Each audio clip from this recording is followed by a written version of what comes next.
na naman nga kami dito sa mga basurahan. At ang ganda ng kanilang basurahan, may kanya-kanyang designation. Depende sa mga basura mong itatapon. Merong mga plastic, kahoy, at mga babasagin. Napakaayos lang talaga nila magtapon ng basura. Dahil nga, napapakinabangan pa ito ng mga taong interesado. Ang tawag nga pala dito ay recycling. Bukas nga pala ito sa publiko kung member ka. Pwede kang kumuha ng gamit na gusto mo. Hindi ako to eh. At balik nga na naman tayo dito sa mga damo at mga halaman na walang katapusan. You know, you need to work. Wait!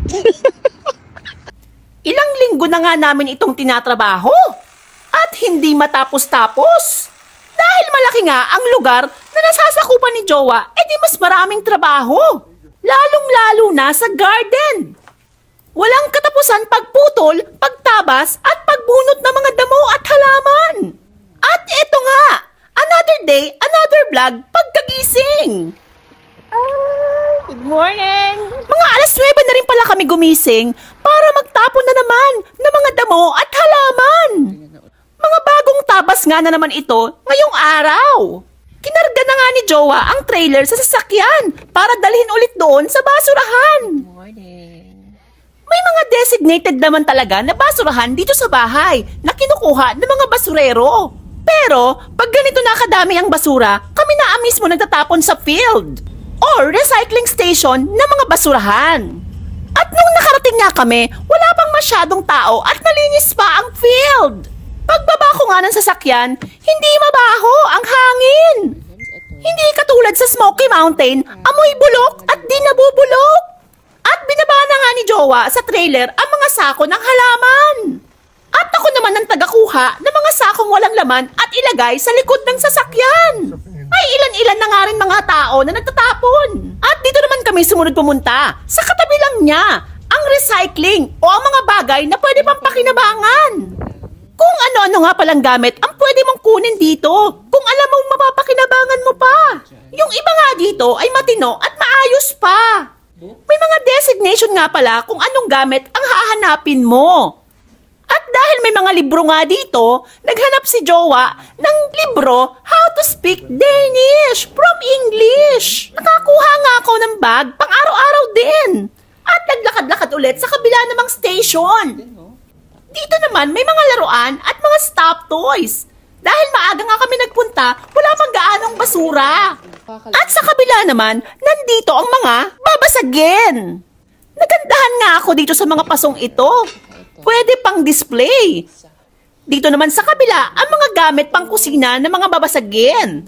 At dahil maaga pa nga, wala pang masyadong laman ang station na ito.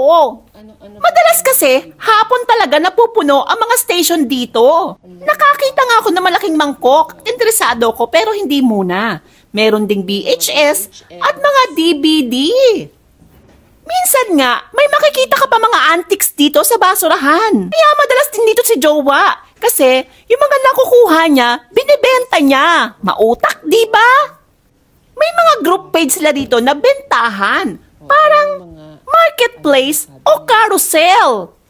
Ang gaganda pa nga ng mga cabinet. Kung pwede ko nga lang iuwi ito sa Pilipinas. Makakabuo ka talaga na para mapaganda ang bahay mo. Nang libre. Maganda ito sa mga nagsisimula pa lang bumuo ng pamilya. Makakabuo ka na ng mga pandisplay sa bahay ng paunti-unti. Nung nakaraan nga pala, nakakita pa ako dito ng Rimowa. Kaso, hindi ko alam ang lock. Pero meron na naman akong nakita ngayon. Si Samsonite. Medyo luma na nga at hindi ko na kinuha. Samsonite, ang laki. Pero kung totoong hindi ka naman maselan, pwede na yan. Konting punas-punas at linis lang. Nakakita nga ako ng leather boots at interesado ko. Sinukat ko agad. Balik ulit tayo sa mga furnitures. Merong mga cabinet, lamesa, silya, at mga kung ano-ano pa. Halos lahat ng station dito, mayroon ka talagang makikitang mapapakinabangan mo pa. Meron nga ditong kama na ang linis-linis pa, walang bakas na pinagyugyugan na. Nakakaaliw nga talagang pumunta dito kung wala kang ginagawa. Kung pwede ko nga lang iuwi sa Pilipinas to, ibebenta ko. Magkakapera pa ako. Ito pala ang tinatawag na surplus sa Pilipinas. Pero dito sa Denmark at ibang parte ng Europe, libre mo lang itong makukuha. Bag at ng boots. At dahil nga nagmamadali na nga si Jowa dahil magtatanghali na, hindi pa ako nakakaluto.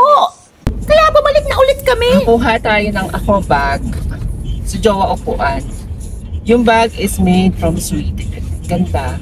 Simple lang, pwede mo tong pang everyday. Lalaba mo lang to. Ang cute. At boots. Nakakuha ako ng boots. Ang ganda. Leather boots. It's normal things. Size 39 sakto. Sa size ko. Oh, diba? Pang OOTD na to. Si Jowa nakakuha rin siya ng paintings. Pwedeng ibenta daw. So we can sell it on Sunday. Saturday. Saturday. Here's one of them. Oh, nakakuha siya ng paintings. Real paintings. Ang ganda. Here's the second one. And this one. Oh my God! I want this. Can I bring in the Philippines? Ang ganda, And this. Nakuha ni Jowa dun sa basurahan. Mga real paintings. I have one more. They have a one more but it's big. Meron pang isa.